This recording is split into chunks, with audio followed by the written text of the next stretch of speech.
तू ही निरंकार। एक तू ही निरंकार, मैं तेरी शरण हाँ मैनू बख्श लो जी।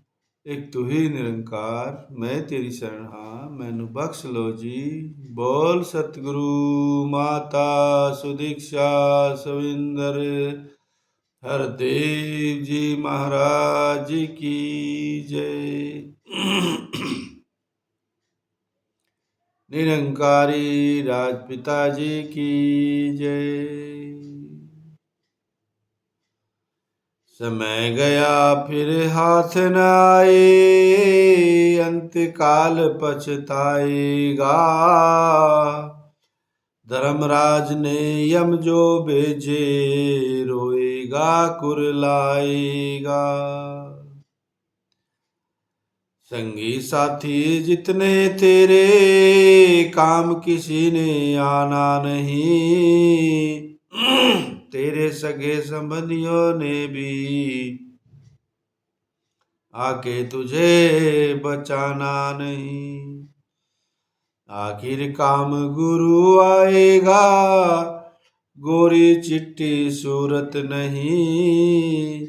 अवतार भगत से मांगे लेखा, धर्मराज की हिम्मत नहीं। एक तू ही निरंकार। समय गया फिर हाथ न आए, अंत काल पछताएगा। कहते हैं गुरु महाराज जी कि ये मनुष्य शरीर मिला है और इस शरीर का लाभ नहीं उठाया, समय रहते हुए मालिक की भक्ति नहीं करी, भक्ति के बीज नहीं बोए और माया भी बीज बोए, तो फिर आखिरी समय में रोने के सिवा, पछताने के सिवा तुझे कुछ भी हाथ पल्ले लगने वाला नहीं है। जो जो इस शरीर के अंदर ये आत्मा है, जितना इस आत्मा का खजाना, आत्मा के नाम की कमाई हम इकट्ठी करते चले जाएंगे, तो ये आत्मा उतनी मजबूत होती चली जाएगी, उतनी उजाले में जो आती चली जाएगी, उतनी ज़्यादा पवित्र होती चली जाएगी। और जो जो हम ये मन मायावी इन संसारी कार्य व्यवहार धंधों में जीवन भर लगा देता है जिस जीव को, फिर उसकी आत्मा इस कार्य व्यवहार काम धंधे संसारिक व्यवहार में फंसे हुए रहती है, तो उसके ऊपर माया का रंग चढ़ जाता है। वो आत्मा फिर मैली हो जाती है। जिसकी आत्मा मैली होगी उसका फिर जन्म वर्ण भी के बाहर से निकलने का कोई उपाय नहीं है, वो भी गिरावट में आ गया।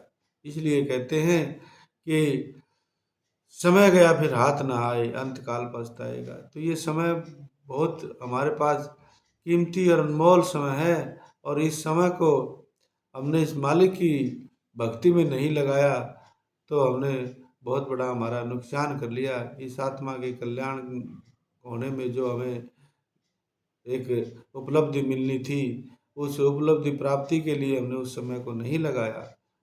तो फिर कहते हैं कि धर्मराज ने यम जो भेजे, रोएगा कुरलाएगा। फिर आखिरी वक्त में जब बुलावा आएगा, जब चलना पड़ेगा, इस शरीर से रवानगी होगी, इस संसार से रवानगी होगी, उस समय फिर बहुत बड़ी हमारे सामने समस्या खड़ी हो जाएगी। ये मन मायावी इस जीव को अपने मोह जाल में ऐसा बांध लेगा, छूटने ही नहीं देगा, निकलने नहीं देगा। फिर कहते हैं संगी साथी जितने तेरे काम किसी ने आना। फिर उस समय आखिरी समय में तेरे जितने कितने ताकत वाले हों, यार दोस्त हो, संगी साथी हो, कितने भी हो, किसी ने काम नहीं आना है। फिर आखिरी समय में तेरे सगे संबंधियों ने भी आके तुझे बचाना नहीं, कोई भी तुझे नहीं बचाएगा। कि जिसको तू अपना मानता हो सब किनारा कर जाएंगे। आखिर काम गुरु आएगा, गोरी चिट्ठी सूरत नहीं। आखिर में काम अंत समय में जब सांस रुकने लग जाएगी, सांस कट कट के आने शुरू हो जाएगी, तब फिर जब उसके मन में बेचैनी बढ़ जाती है इतनी आदमी के कि अब मैं करूं तो क्या करूं। उस समय अवस्था में यदि जीवन भर गुरु की याद करी है तो आखिरी में आपको गुरु याद आएगा। और जीवन भर यदि आप संसारिक इंद्रिय सुखों के पीछे लगे रहे तो फिर आपको गुरु भी याद नहीं आएगा। गुरु याद नहीं आया तो गुरु का ज्ञान भी काम नहीं आएगा। तो फिर कहते हैं अवतार भक्त से मांगे लेखा, धर्मराज की हिम्मत नहीं।